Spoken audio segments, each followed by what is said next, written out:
11월에 있어서 가장 또 중요한 거는 서로 간에 뭔가 다툼이 좀 벌어질 수도 있는 좀 위험천만한 상황이 아닌가. 내가 가지고 있는 거 좀 지키면서 좀 숨고르기를 해야 되는 시기가 아닐까.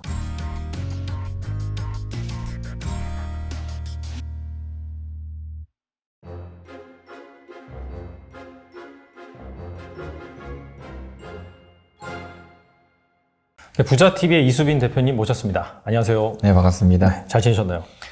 잘 지내고 싶은데 시장이 잘 못 지내게 만드네요. 나오실 때마다 약간 지수가 레벨다운 되긴 하는데 네네. 그래도 전반적으로 이 부자TV 관점에서는 네. 지수가 더 내려갈 수 있다라고 늘 경고를 해오셨기 때문에 현재 시장 어떤지 한번 짚고 넘어가도록 하겠습니다. 조만간 11월이죠. 그래서 11월에 과연 좀 투자자가 주목할 만한 이벤트는 무엇이고 여기에 따라서 또 증시가 어떤 식으로 흘러갈지 말씀해 주시면 좋을 것 같습니다. 제가 사실 올해 한 6월부터였던가요? 올해 11월에 굉장히 중요한 이슈가 있기 때문에 우리 여러분들 추가적인 하락을 좀 대비하셔라 라고 좀 말씀을 많이 드렸거든요. 그게 저는 대표적으로 중간선거라고 생각을 합니다. 네. 사실 통상적으로 봤을 때도 매번 이 중간선거가 있었던 당해에 항상 미증시가 많이 좋지 않았었던 상황이 좀 연출이 됐었기 때문에, 그리고 가뜩이나 최근에 또 워낙 정치적인 이슈들이 워낙 좀 심각하잖아요. 좀 신냉전 시대로 인해서 최근에는 미중 간의 분쟁도 워낙 또 문제가 되고 있는데, 이런 부분들이 제가 봤을 때는 좀 중간 선거를 전후로 해서 한번 조금 더 커질 수 있지 않을까. 이런 갈등의 고리가 더, 그래서 그로 인해서 좀 불확실성 요인이 좀 커지면서 증시가 한 차례 다시금 투매성 하락이 좀 나올 수 있지 않을까 라는 좀 생각을 가지고 있었기 때문에, 이런 부분에 대해서 좀 우리가 그래도 당장의 눈앞에 뭔가 위험 요소가 보이는데 공격을 좀 하기보다는 일단은 좀 대비를 하면서 좀 방어를 하는 게 좋지 않겠나라고 좀 많이 말씀드렸는데요. 근데 이보다도 우리 여러분들이 당장 코앞에 뭔가 있는 것들을 좀 보는 것도 사실 중요하지만 조금 더 크게 좀 본질적인 부분들을 좀 보셨으면 좋겠어요. 사실 많은 또 전문가 분들께서 뭐 달란트 투자도 그렇고 네. 많은 또 주식 관련 유튜브 채널에 나오시면서 다양한 인사이트들 알려주시고 또 매크로적인 측면이라든지 뭐 다양한 전망에 대해서 좀 말씀드리면서 우리 여러분들이 그래 이런 시장이 이렇게 흘러들어가고 있구나 라는 것 정도는 어느 정도 좀 캐치하고 계실 것 같은데, 사실 그렇지 않은 사람이 이게 안 좋을 때, 상황이 안 좋을 때는 또 안 좋은 것만 눈에 보이고. 맞아요. 네. 그죠? 그리고 또 좋을 때는 또 좋은 것만 눈에 보이고. 그래서 시장도 똑같거든요. 호재와 악재가 항상 공존하는 시장인데, 특히나 하락장에는 악재가 더 크게 좀 뭔가 두각받게 되고, 호재는 좀 묻히게 되고, 이런 좀 상황들이 많습니다. 그래서 많은 분들이 지금 현 상황에서 진짜 막 계속 안 좋은 것만 눈에 보이실 거예요. 그러면서 막 전문가들이 나와서 이번에는 요거 보셔야 됩니다. 이번엔 요거 보셔야 됩니다. 하면서 그때그때마다 막 안 그래도 머리가 어지럽고 복잡한데 뭘 또 이렇게 보라고 하느냐. 진짜 힘든 시장이다. 난 다 포기하고 던져버리고 싶다라고도 생각하실 것 같은데요. 저는 오히려 이럴 때일수록 여러분들이 좀 더 심플하게 생각하셨으면 좋겠어요. 내가 지금 현 상황에서 이 시장을 지금 계속해서 하락하게끔 이끌어내는 가장 본질적인 문제가 무엇인가, 이런 부분이 과연 해소가 되고 있는가 안 되고 있는가, 이런 부분들을 조금 더 좀 간단 명료하게 좀 보시면 좋을 것 같아요. 그래서 저로서도 현재 시장을 사실 뭔가 당장 내가 한 달 뒤, 뭐 1년 뒤 시장을 예측할 수 있는 범위는 이미 좀 넘어섰다라고 생각하거든요. 사실 그 전까지는 많은 분들이 과거의 데이터랑 비교를 하면서 이때 이랬으니까 지금은 이럴 거야 라고 계속해서 좀 짜집기식의 분석을 좀 했었었는데, 저 또한 좀 그러했었고, 근데 이제는 우리가 사실 좀 예측 가능한 범위를 이미 좀 넘어섰다. 그래서 저는 좀 섣부른 예측보다 어느 정도 좀 안정적인 대응을 좀 하는 게 좀 더 여러분들의 투자에 있어서 좀 좋지 않을까라고 좀 생각을 하거든요. 자, 그러면 우리가 무엇을 보면서 좀 대응을 해야 될까? 결국, 저는 최근에 저희 채널에서도 좀 말씀드렸는데, 이게 어찌됐든 간에 그 인플레이션이 가장 좀 주된 범인으로서 자리를 잡고 있잖아요. 혹시 우리 대표님께서도 네. 혹시 몸 다 건강하신가요? 다는 아닌 것 같아요. 이게 아무래도 주식쟁이들이 하루 종일 또 컴퓨터 앞에 앉아있고, 핸드폰도 계속 보다 보니까 이게 목이 자꾸 이렇게 굽어요. 맞아요. 네. 저도 되게 좀 어렸을 때부터 이런 주식을 좀 시작을 하면서 거북목이 좀 심해졌어요. 그래가지고 이게 초기 때는 그냥 딱 이 어깨, 목 여기만 아팠거든요.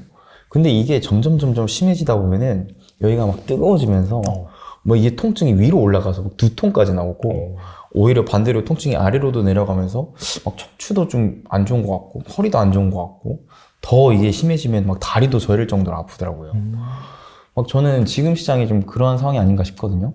처음에는 이 인플레이션이라는 문제가 여기 거북목처럼 내 신체에 자리를 잡으면서 초기에는 그냥 좀 뻐근한데 좀 아픈데 하다가 보는데 이게 점점 커지다 보니까 이제 합병증으로 계속 전 신체적으로 마비 현상이 오는 거죠.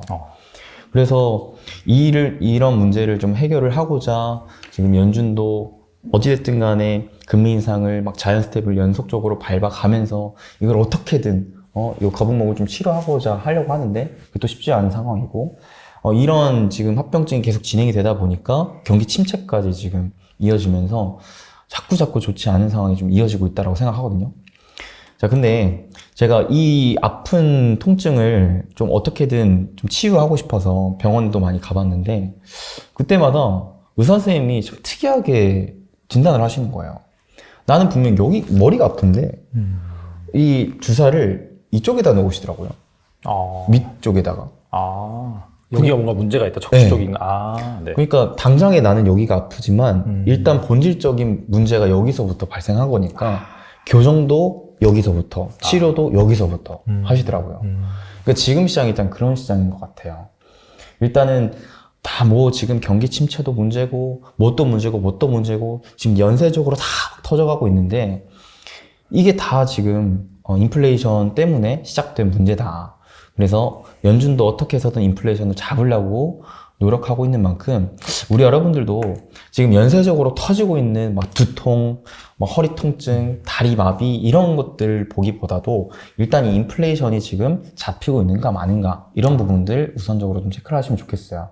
그래서 11월에 있어서 일단 여러분들이 그런 관점에 있어서 가장 또 중요한 거는 과연 10월 소비자 물가지수가 또 얼마나 나올 것이느냐 이 부분이 과연 진짜 뭐 지금 연준 막 내놓으라는 의사들이 다 수술 장갑 끼고 막 집도하고 막 이렇게 수술을 하고 있는데 과연 이게 지금 경과가 좋아지고 있는가 이런 부분들을 확인을 좀 하셨으면 좋겠어요.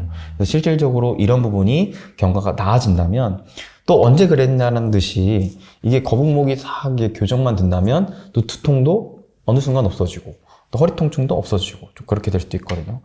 저도 계속 이 고질병으로 앓고 있는 거북목을 치료하기 위해서 무엇보다 이 교정을 가장 좀 우선적으로 하면서 매일마다 스트레칭을 좀 하고 있는데 우리 여러분들도 어려운 시장을 조금 더 이렇게 좀 심플하게 좀 본질적인 부분들이 무엇인지 이게 과연 지금 해소가 되고 있는지 이런 부분들을 좀 우선적으로 보시면 좋겠다. 근데 여기서 한 가지 또 문제가 되는 게 제가 왜 11월 중간선거가 굉장히 또 중요한 이슈라고 얘기를 했냐면 자, 전 세계적으로 지금 이 인플레이션 문제가 심각한 상황입니다. 그로 인해서 뭐 연쇄적인 부분들이 다 터지고 있어요. 경기가 막 무너지고 있습니다. 자, 근데 이런 상황에서 그 인플레이션을 잡아야 하는 어찌 보면 수술을 해야 되는 의사가 전 세계에서 내놓으라는 의사들이 싹 모였는데 그 중에 대표적인 넘버 1, 2 의사가 지금 네가 하게 내가 하겠니 서로 싸우고 있어요.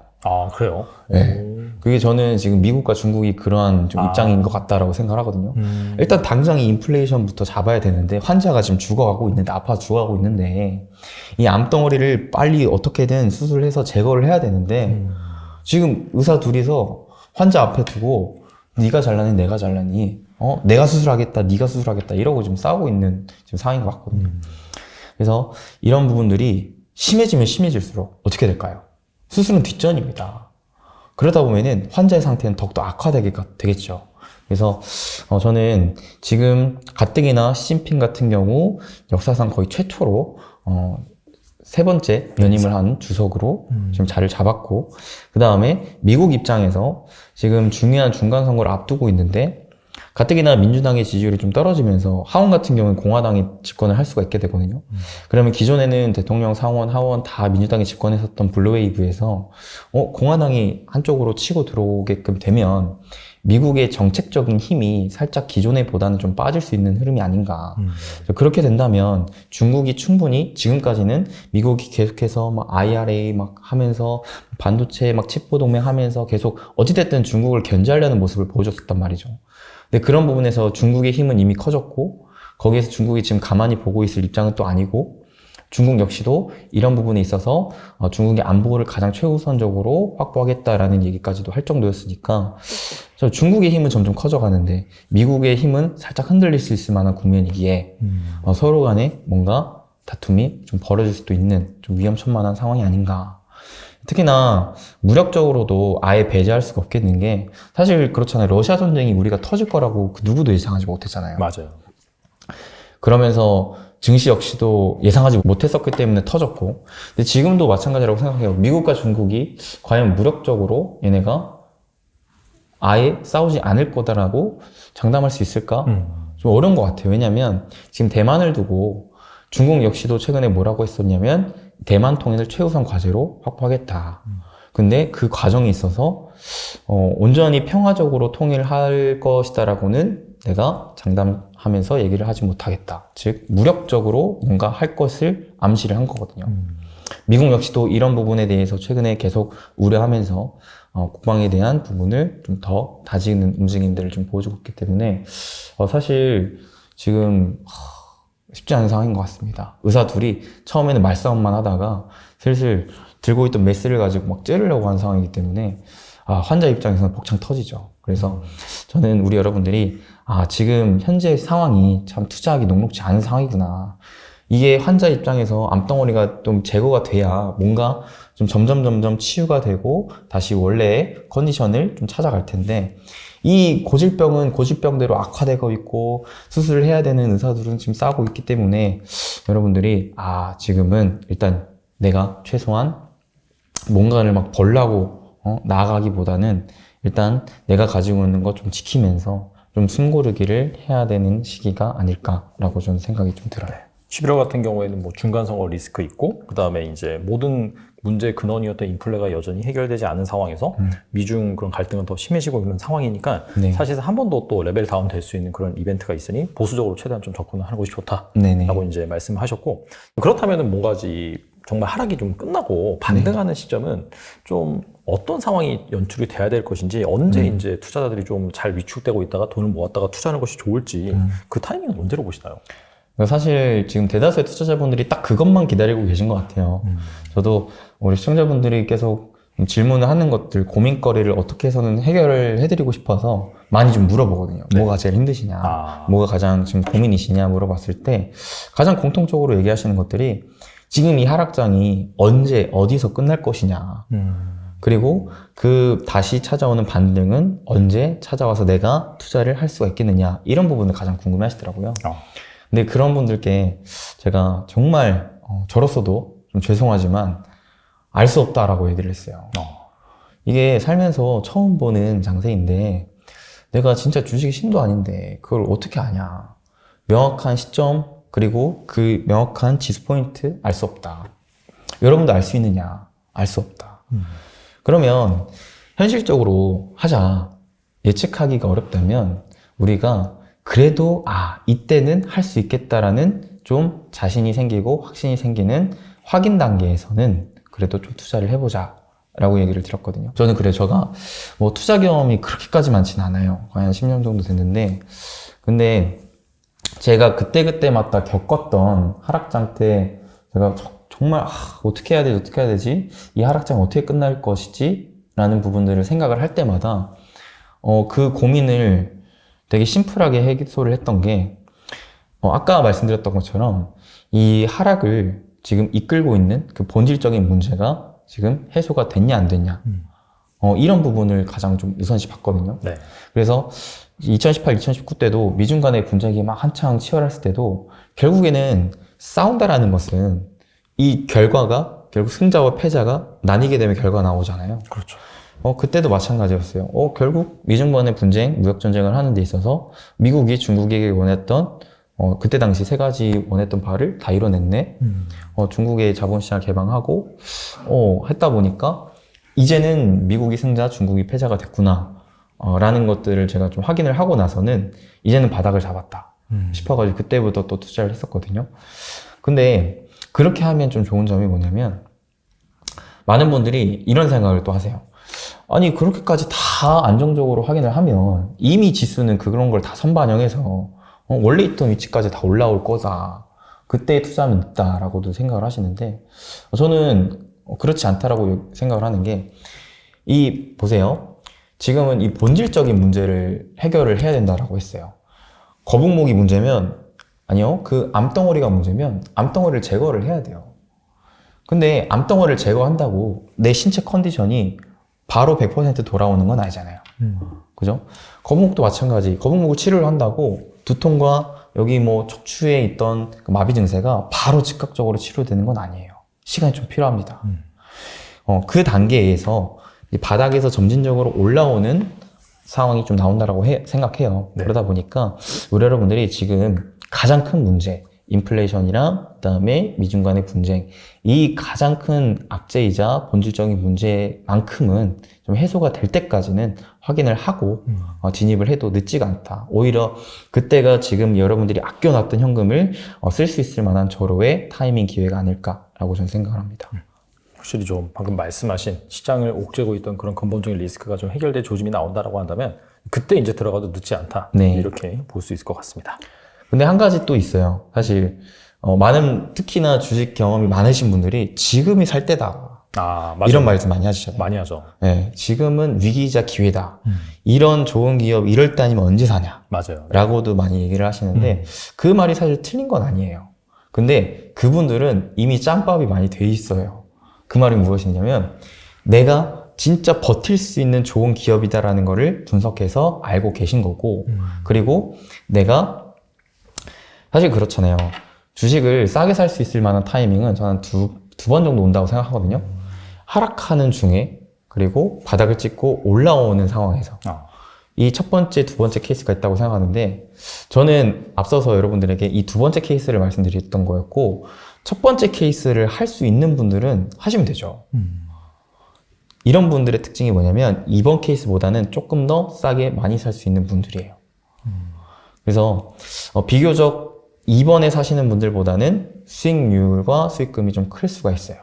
근데 그거는 그만큼 그동안의 많은 경험과 노력이 있었기 때문에 내가 추가적으로 빠지는 것을 좀 버틸 수 있을 만한 여유, 시간적인 여유, 그 다음에 자본적인 여유, 그 다음에 이런 내가 분석한 바에 있어서 확신을 가질 수 있을 만한 여유, 이런 세 가지가 다 종합적으로 갖춰졌어야지만이 1번에서 매수를 할 수 있다고 생각하거든요. 근데 지금 영상을 보고 계신 대다수의 개인 투자자분들은 제가 알기로는 다 20년도, 21년도 그때 한창 주식 붐이 일어날 때 주식을 시작하신 얼마 투자 경험이 오래되지 않은 분들이라고 저는 생각을 합니다. 이렇게까지 큰 하락장을 경험하지 못하셨던 분들이라 생각을 해요. 그러면 그분들은 이미 지금 많은 종목들을 물려있고 이것조차 버텨내기가 힘든 상황인데 여기에서 또 신규 매수를 한다? 저는 쉬운 일은 아니라고 봅니다. 그래서 여러분들이 내가 비교적 1번 케이스 조금 더 짬밥이 많고 전문가라고 할 수 있을 만한 사람들보다는 수익률을 덜 가져가긴 할지라도 내가 그래도 안정적으로 내 자산을 잃기보다는 좀 벌고 싶다라고 생각을 하신다면 확인하고 들어가는 2번에서 좀 하시면 좋겠다 말씀드립니다. 근데 이제 그렇게 질문하시는 분도 계세요. 일단 반등한 걸 보고 들어갔는데 또 빠질 수 있지 않느냐. 네네. 그렇게 말씀하시는 분도 계신데 일단 제가 이해하는 바로는 어차피 이게 지수가 반등한다고 들어간 게 아니라 앞서 말씀하신 인플레라든지 미중부역 분쟁 그 리스크가 어느 정도 해소되는 걸 보고 들어간 거잖아요. 그쵸. 그러니까 이제 지수가 무조건 반등한다고 들어간 건 아니고 맞아요. 그런 지수를 옥죄고 있었던 리스크가 해소되는 걸 보고 들어간 거기 때문에 그건 좀 다르다고 말씀드리면 될 것 같아요. 네, 맞습니다. 알겠습니다.